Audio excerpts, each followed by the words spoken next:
इस स्कोप में electric field अपनी डायरेक्शन बिलियन टाइम्स चेंज करती है, वो भी 1 सेकेंड में, जिसकी वजह से इसमें रखे हुए फूड में रहा हुआ वाटर मॉलिक्यूल, जो कि पोलर होता है नेचर में, उस पर लगता है गजब का टॉर्क। तो जब फील्ड एक डायरेक्शन में, तो वाटर मॉलिक्यूल एक डायरेक्शन में घूमना चाहता है।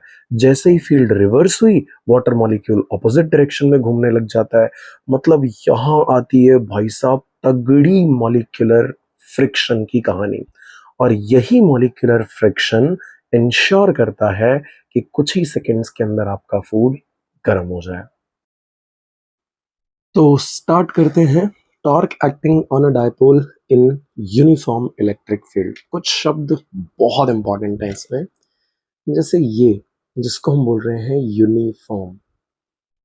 यूनिफॉर्म का मतलब है ऐसी इलेक्ट्रिक फील्ड जो मैग्नीट्यूड और डायरेक्शन वाइज सेम हो।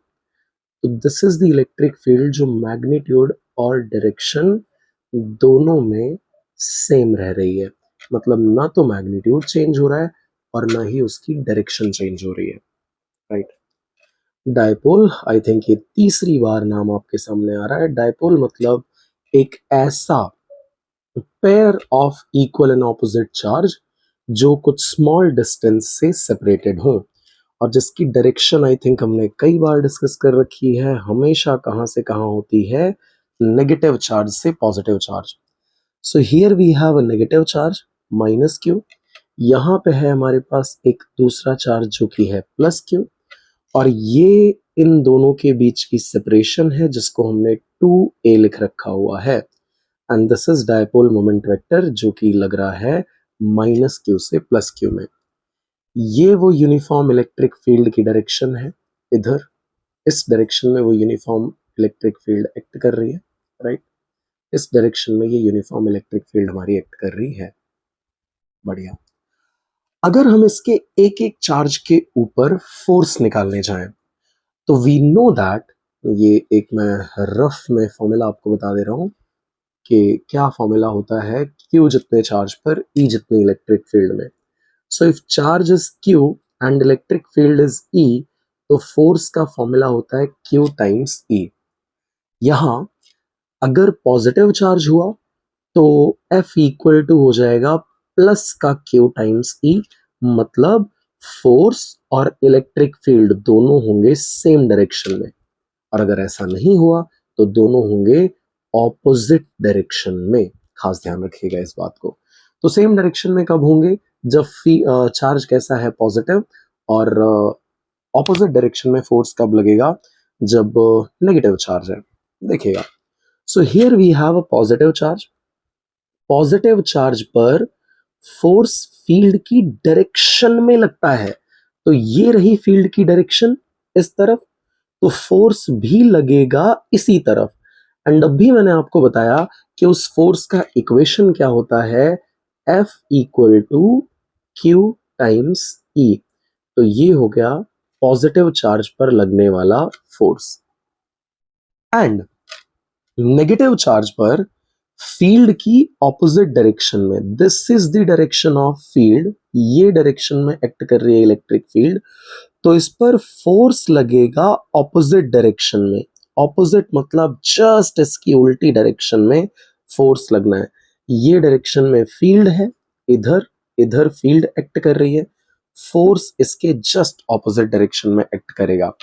एंड फॉर्मूला अभी अभी हमने देखा था, F वेक्टर इक्वल टू हो जाएगा minus Q E vector, right. अगर मैं इस पूरे सिस्टम पर नेट फोर्स निकालना चाहूं, नेट फोर्स ऑन डायपोल, अगर डायपोल के ऊपर का नेट फोर्स निकालना चाहें, तो that net force will be equal to superposition of these forces, यानी वेक्टर सम इनका, राइट। तो जैसे ही आप वेक्टर सम करने जाओगे, एक आएगा प्लस का क्यू ई और दूसरा आएगा माइनस का क्यू ई, और जैसे ये सम आप निकालोगे, नेट वैल्यू बन जाएगी नल वेक्टर। बेसिकली इस पूरे सिस्टम के ऊपर लगने वाला नेट फोर्स, सिस्टम पर लगने वाला नेट फोर्स कितना है? जीरो, सिस्टम पर लगने वाला नेट फोर्स कितना है, zero, correct. But the point is ये दोनों फोर्स कोलीनियर नहीं है।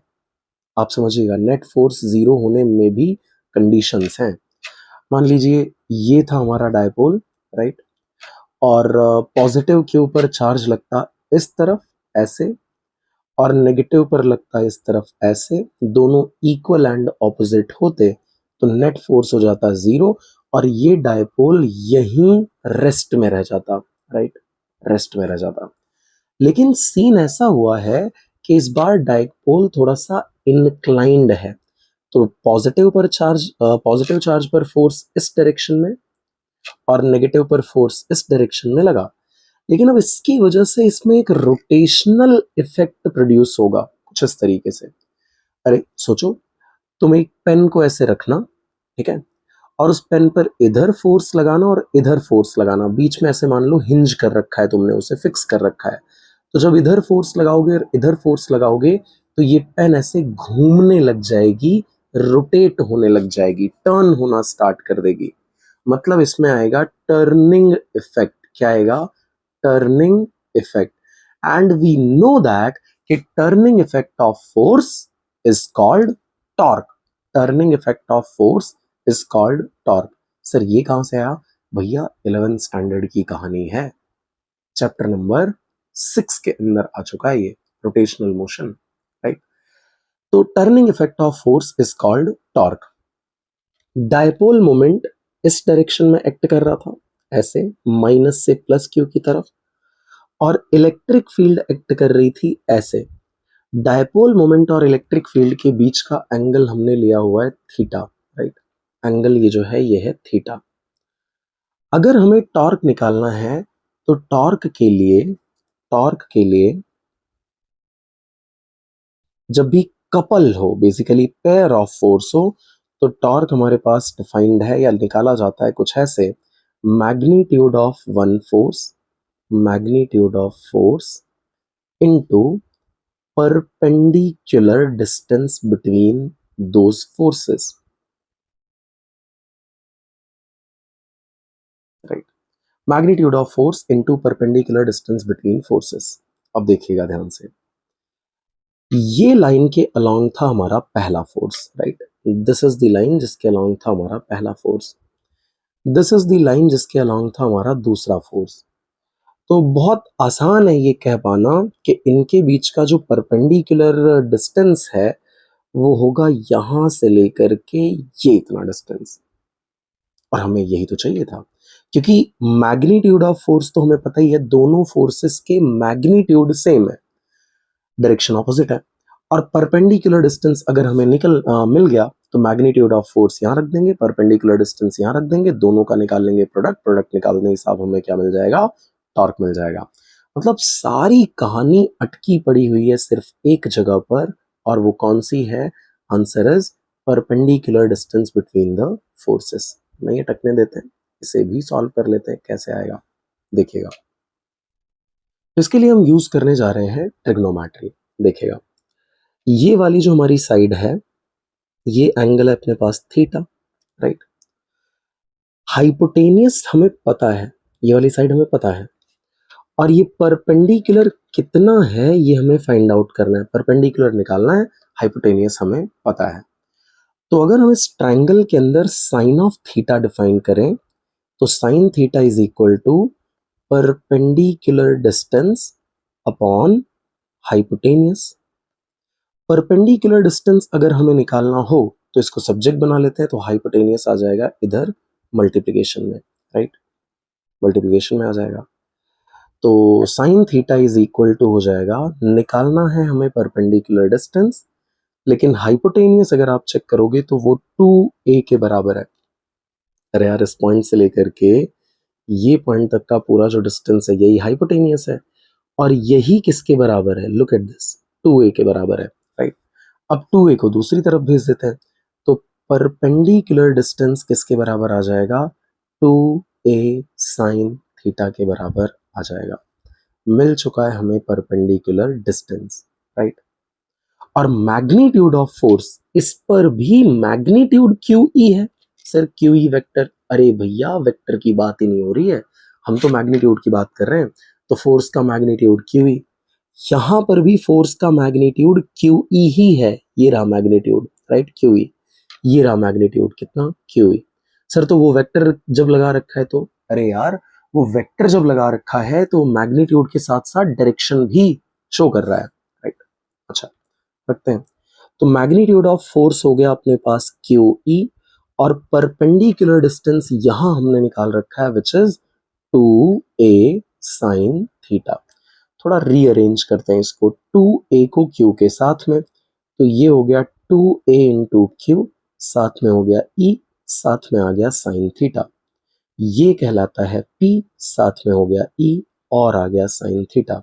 तो टाउ आ गया पी ई साइन थीटा, जिसको हम लिख सकते हैं torque vector is equal to P vector cross E vector. तो जब आप क्लासरूम में इस टॉपिक को पढ़ रहे होगे तो उस टाइम पर ये समझाया हुआ था कि कैसे P क्रॉस E ही लिखा जा सकता है, E क्रॉस P क्यों नहीं लिखा जा सकता है, राइट। तो आई होप वो बात आपको क्लासरूम की याद होगी, नहीं याद है तो फिर से डिस्कस कर लेंगे कभी। नाउ अब यहां से जो टॉर्क का हमारा फॉर्मूला निकल करके आया, उस फॉर्मूले के ऊपर से हम different different values of torque लिख सकते हैं। पहला, अगर टॉर्क के लिए थीटा हमें 0 डिग्री दे रखा हो, थीटा 0 डिग्री दे रखा हो, तो जब थीटा 0 डिग्री होगा तो situation will be something like this. ये होगा हमारा डायपोल, जिसमें यहां होगा माइनस क्यू, यहां होगा प्लस क्यू, एंड ये होगी direction of electric field. Basically दोनों आ जाएंगे एक दूसरे के पैरेलल। और जब ऐसा हुआ तो थीटा बन जाएगा 0, और थीटा 0 हुआ तो tau is equal to P E sine 0, मतलब टॉर्क आ जाएगा 0। लॉजिकल भी है। अरे यार, अगर तुमने इसको इधर खींचा और इसको इधर खींचा, वही कहानी। एक पेन ले लो यहां से यहां तक में, एक पेन ले लो यहां से यहां तक में, और उस पेन के एक एंड को आगे की ओर खींचो, दूसरे एंड को पीछे की ओर खींचो, यू विल फाइंड कि पेन रोटेट नहीं करेगी, वहीं की वहीं रेस्ट में रहेगी, मतलब टॉर्क हो जाएगा 0।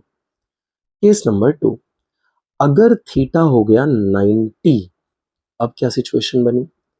ये मान लीजिए है हमारी इलेक्ट्रिक फील्ड इस डायरेक्शन में, पॉजिटिव एक्स में, और डायपोल हमने रख दिया है कुछ ऐसे, यू माइनस क्यू यहाँ पे और प्लस क्यू यहाँ पे।